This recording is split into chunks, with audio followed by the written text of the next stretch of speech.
I wish that I could have knocked him out at the start. But as we saw, he came to my ears and whispered, "Please be easy on me." He thought I'm Mike Tyson and I will follow his script 40 seconds after I broke the clown's jaw. We are boxers, not content creators. Like, they're suing me for something I didn't do. It's just the most bullshit thing. And I literally had to pay them a lot of fuck. The ending already exploded because Jake Paul isn't just dealing with a knockout loss anymore.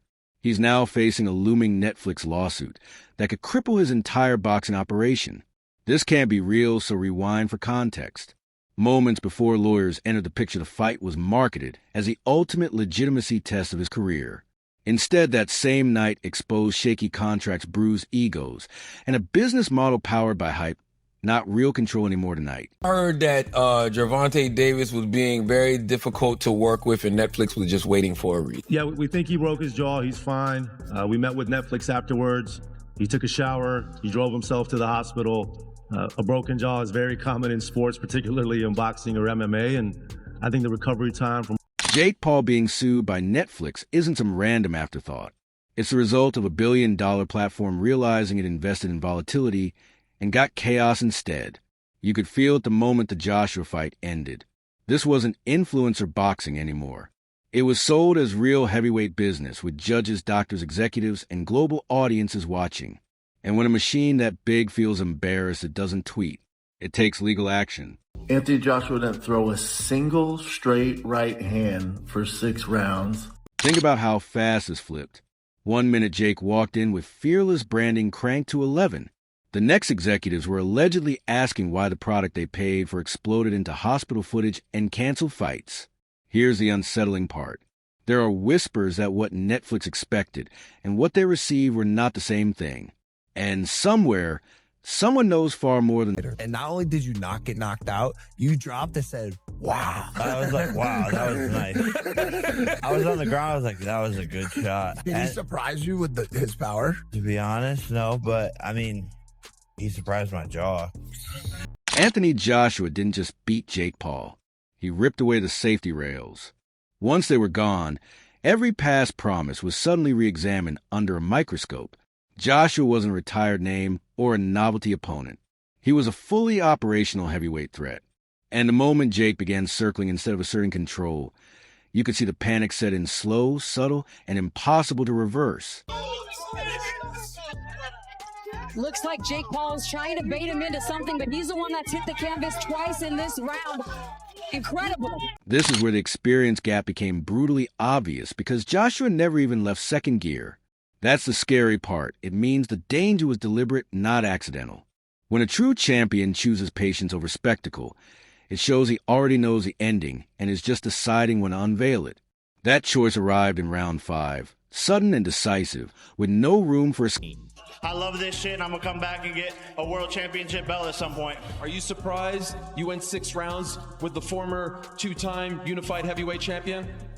Honestly, I'm not surprised. I just got tired, to be honest. Like, it was just... Those 2 knockdowns didn't just floor Jake. They shattered the illusion. They weren't lucky punches. They came from fatigue, fear, and steady accumulation.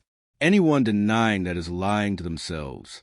By round 6, it wasn't about heart anymore. It was about biology. And the body always tells the truth, even when the brand refuses to. I'm a little fucked up, but will you take care of me forever and ever? I started talking crap to AJ at one point. I think I pissed him off. What were you doing? The broken jaw changed everything because you can't meme away titanium plates or caption your way out of real damage. Watching Jake try to spin hospital footage into content was the turning point. The crowd felt it then. Confidence looks different when it's earned versus borrowed. And subtly this felt borrowed from a system that finally decided to say no. Yeah. Then he broke my brother's jaw. Yeah. You don't care, though. Jake's having a fucking blast. We'll see him back again. Here's the time bomb no one wants to touch yet. Netflix didn't just lose one fight night. They allegedly lost an entire planned future. The canceled Gervonta Davis bout wasn't a rumor. It had infrastructure, marketing, sponsors, and projections already in place. And when something that big gets pulled unilaterally, platforms don't call it personal choice. They call it breach. Now, you asked me a question. Look, it wasn't the best performance. It wasn't the best. The end goal was to get Jake Paul, pin him down, and hurt him. A $100 million lawsuit doesn't come from confusion. It comes from fury and from the word willful being whispered behind closed doors. That term should scare anyone who understands contracts. Willful means you knew the consequences and acted anyway. If that's proven, it won't just hurt Jake. It poisons his trust value with every serious promoter watching in silence. Thank you very much. I'm here with the winner, Anthony Joshua. Anthony, congratulations on the win. How would you describe that fight? Well, first of all, I want to give love to the crowd, everyone that came out. I really do appreciate it. Ask yourself this honestly. Why would a company like Netflix burn a relationship that profitable unless something went seriously wrong behind the curtain? This isn't coincidence. The smiles vanished instantly, and the story shifted from punches to paperwork.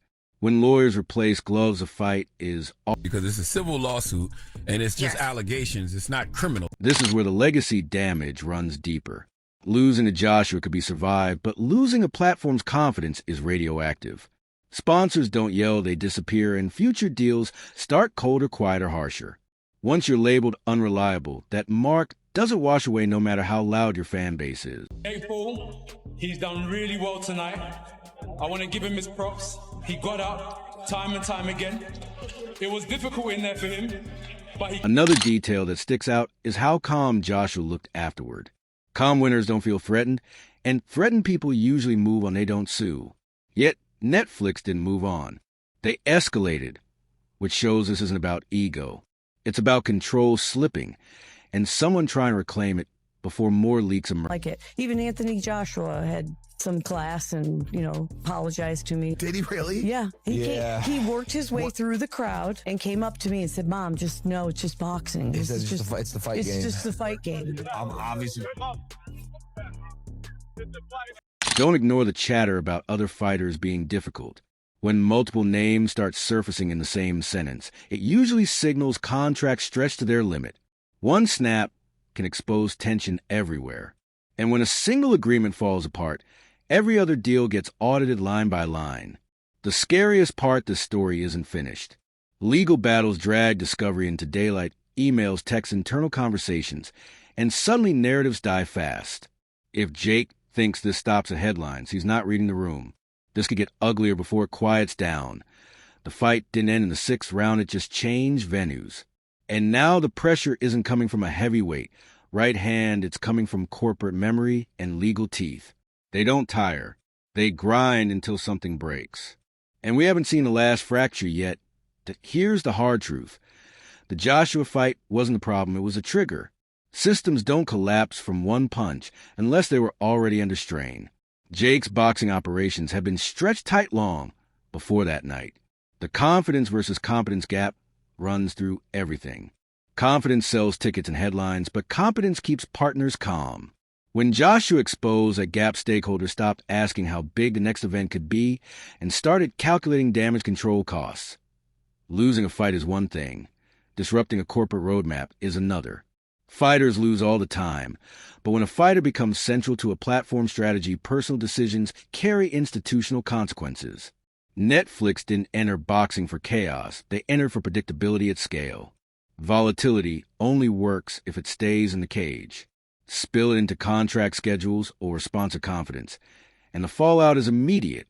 Jake wasn't just an underdog experiment. He was marketed as a cornerstone, a bridge between traditional boxing and modern audiences. When that bridge collapses, no one remembers how exciting it looked. They remember the failure. The Joshua fight shattered the illusion that he could control outcomes through preparation alone. The lawsuit threatens something deeper, belief that he can control narratives after fact. Legal proceedings don't care about framing or spin. They slow everything down, and in combat sports, slow down is poison. Fighters need clarity to train. Promoters need certainty to plan, and audiences need belief to stay engaged. Money insulated Jake from reflection, and insulation is dangerous. When consequences don't immediately hurt, lessons don't land fully, creating a pattern of repeating risks on a bigger scale. Joshua represented the ceiling athletically, but Netflix represents the ceiling commercially. Hitting both in rapid succession forces a reckoning that bravado or captions can't solve. Crossover boxing is also evolving. Audiences are separating novelty from legitimacy faster, and once that line hardens, it's harder to blur again. The tone has shifted. Debates about courage have turned into debates about reliability. Courage is subjective, reliability is binary. You either show up or you don't. The lawsuit reframes the Joshua loss as part of a broader pattern, not a single misstep. Patterns, not isolated incidents, are what corporations respond to. Scaling up leaves less room for improvisation. What feels like independence at a small level reads as recklessness when hundreds of millions are involved. Influence magnifies mistakes as much as it magnifies success. And the higher you climb, the less tolerance there is for unpredictability.